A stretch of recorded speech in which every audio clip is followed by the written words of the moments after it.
બહુ ખુશ હોય, કારણ કે કઈ ચિંતા જ ન હોય. તો અત્યારે આપણે એવી ચિંતા મૂકી અને મન મૂકીને જોતી બધા છે ને એમ કરવાનું, તો જ હસવું આવે, હે ને? તો ચાલો શરૂ કરીએ.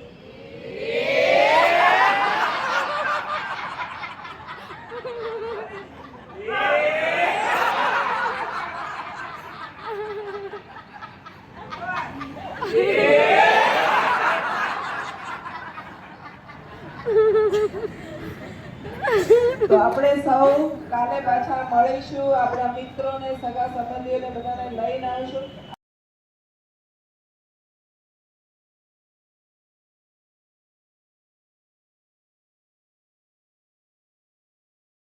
સૌથી અઘરું અને સૌથી સુંદર, કારણ એમાં ઊંઘવાનું નથી પણ જાગવાનું. બહુ સરસ આસન સુઈ જાઓ પણ બાપા હું સુઈ શકું. રિલેક્સિંગ આસન. શ્વાસન જો તમે વ્યવસ્થિત 5 થી 10 મિનિટ કરો ને, આખી રાતની ઊંઘ બરાબર રિલેક્સ